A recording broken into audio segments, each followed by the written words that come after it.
Hey everybody, Berger Creek Homestead here. I want to do a little review, a little opening and first impression review here on this weed whacker that I bought. This is a Wild Badger Power Weed Eater. It's a 52cc weed eater I got on Amazon. It's got sort of mixed reviews. A lot of them are 5-star, but we've got interesting reviews on this sucker. But I bought it because the price was right. I needed a weed eater. So I'm going to take this thing and put it together and we'll see how it does. So I just took it out of its box, and this is what we've got. We've got the trimmer guard, we have the trimmer head, we also have a brush cutting head, we've got the 52cc engine, and we've got its output shaft here. It also comes with a tiller line and handle and trigger setup, also the tiller strapping here, and then another tiller handle. And I gotta say, these feel really light duty. It's aluminum, of course, but it feels very light duty. But this feels sturdy. It feels kind of heavy, strong. I like the clamping here. This feels like it's well made. So I'll put it together and then we'll try to start it up. Okay, I put the trimmer together. We got a few things to talk about before I actually start it up here. So first of all, that took about 10 minutes to put together total. And I did glance at the instruction manual just to see if I was routing this wiring harness correctly. And it doesn't even mention that in the manual. So I'm assuming I have it well enough. But like I said, about 10 minutes to put it together. And it is a heavy weed eater, but it's not really as heavy as I was expecting. According to some of these reviews on Amazon, a lot of people were saying the 26cc, which is, half the engine size, was heavy. I don't know. It's a heavy weed eater, but it's got the tiller handle, it's got the strap. It's made to work.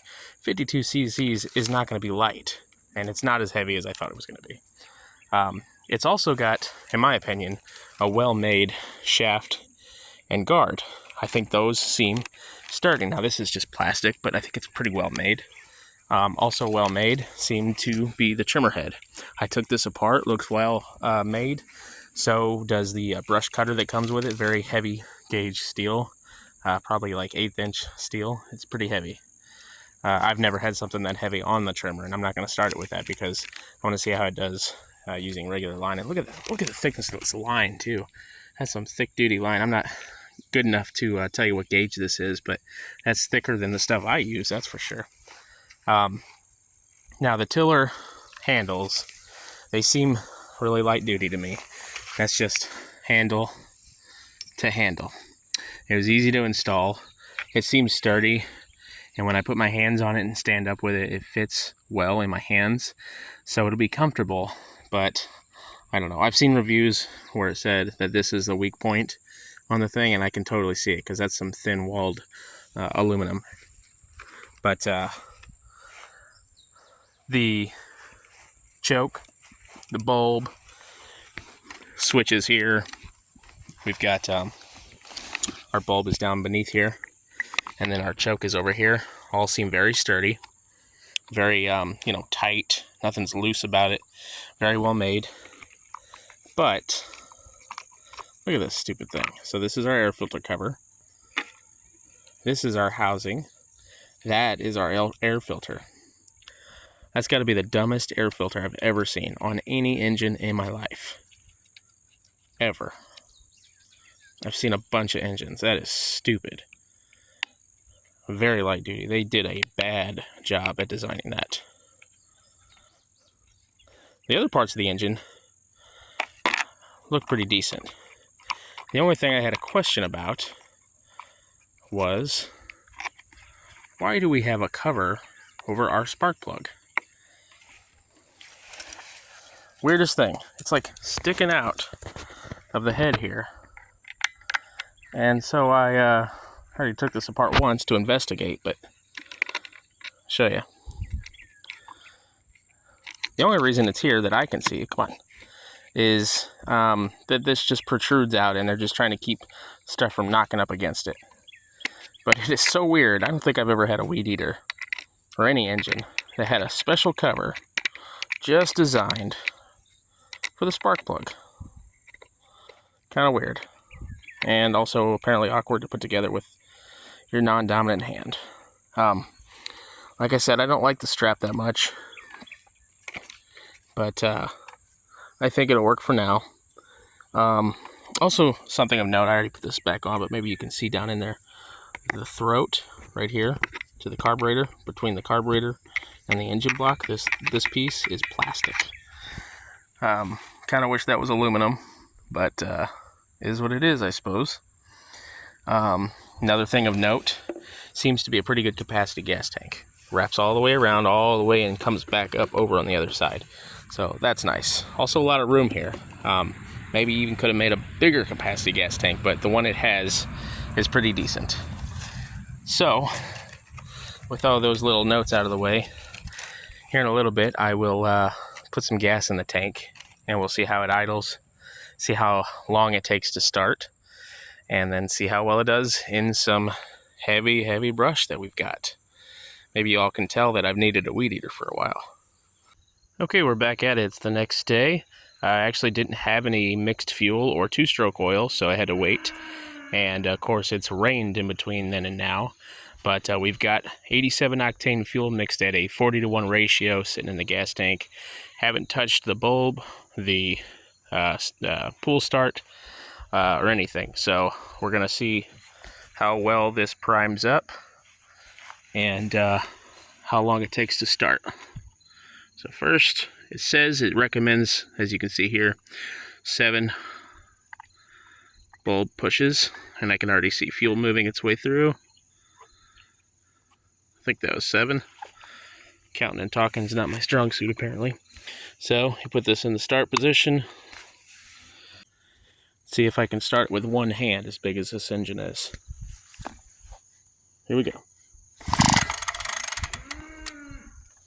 Oh, we're on the, yeah. Make sure that switch is on. 2. Okay, third pull. Let's start it up. We'll put it on half choke. See if we can get this to run. Pretty good, 3 tries. First ever start.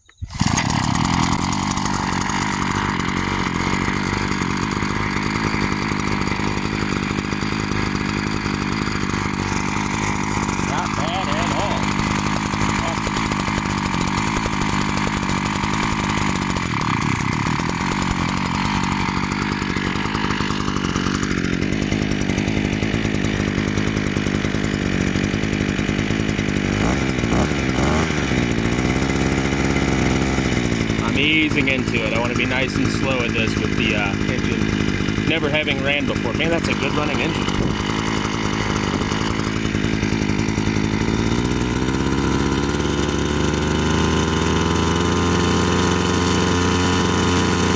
It feels smooth. Not a crazy amount of vibration. I'm going to go ahead and 0 to 100 with the throttle. 1, 2, 3.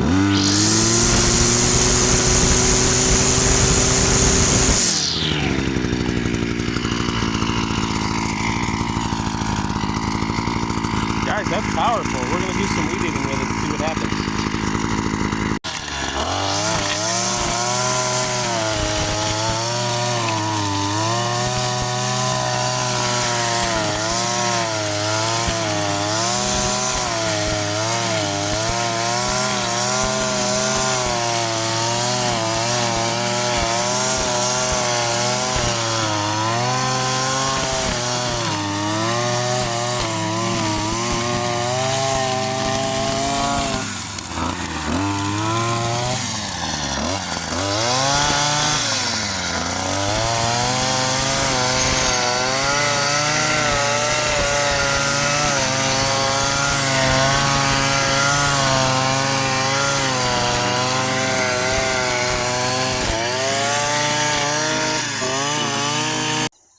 Okay, I just turned the trimmer off. It's been about an hour and 25 minutes since I started this thing up and started trimming with it.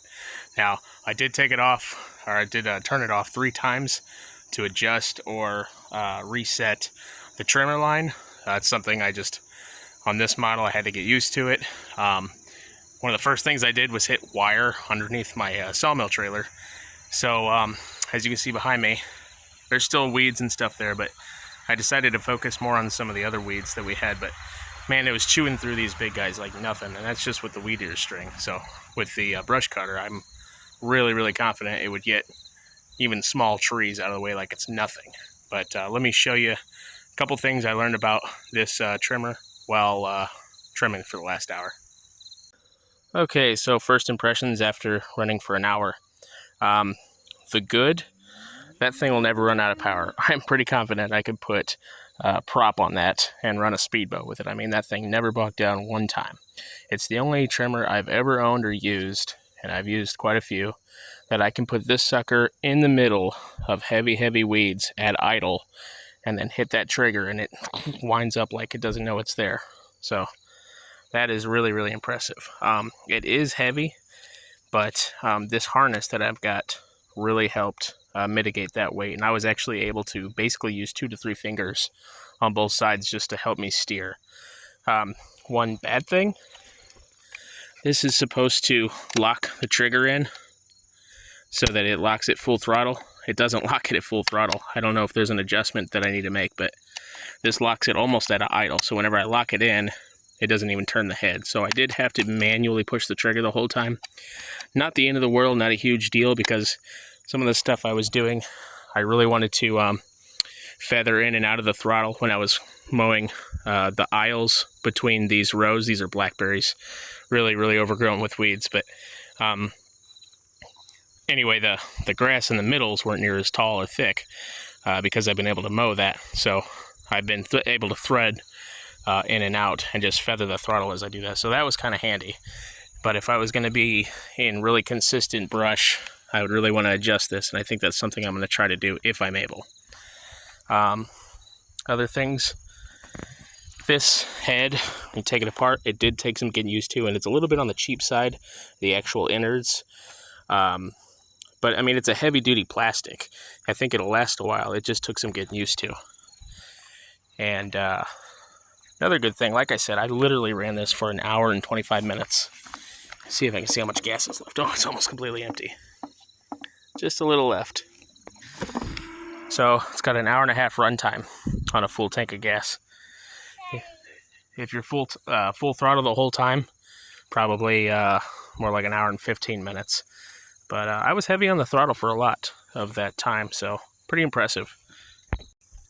Now, talking once more about this harness a little bit more, it's a really nice harness as far as the way it straddles both sides. I've had other harnesses where it's just a strap and not necessarily even a full real harness. But you can see it's got adjustments here. It's got adjustments behind my back. And it's got one here and one here. And I had to adjust it almost fully choked up. I'm a short dude, 5'6", so if you're shorter than 5'6", you may want to look at either one, a different trimmer, or two, a different aftermarket harness to put on this trimmer. So for me, this will work, but it's not super ideal. And I'll tell you, that strap sitting back there kind of dug into me a little bit now and then, so I could tell it was there. Not super ideal, so maybe I'll even look at an aftermarket strap sometime in the future. But like I said, I ran it almost an hour and a half, so most of the time I'm not going to be doing an hour and a half of trimming at a time. But you can tell by looking at me, it was slinging grass like it was nothing, and it never bogged down once. So pretty happy with that. Okay, I'm going to wash this trimmer off and then go get washed up myself. I really appreciate you guys watching, following along, subscribing, liking, everything like that. Comment below and let me know if this trimmer is something you guys would purchase. For me, it was a great deal at $179, and I would buy it again for sure. This is definitely a dark horse trimmer. So with that, we'll see you on the next one. God bless.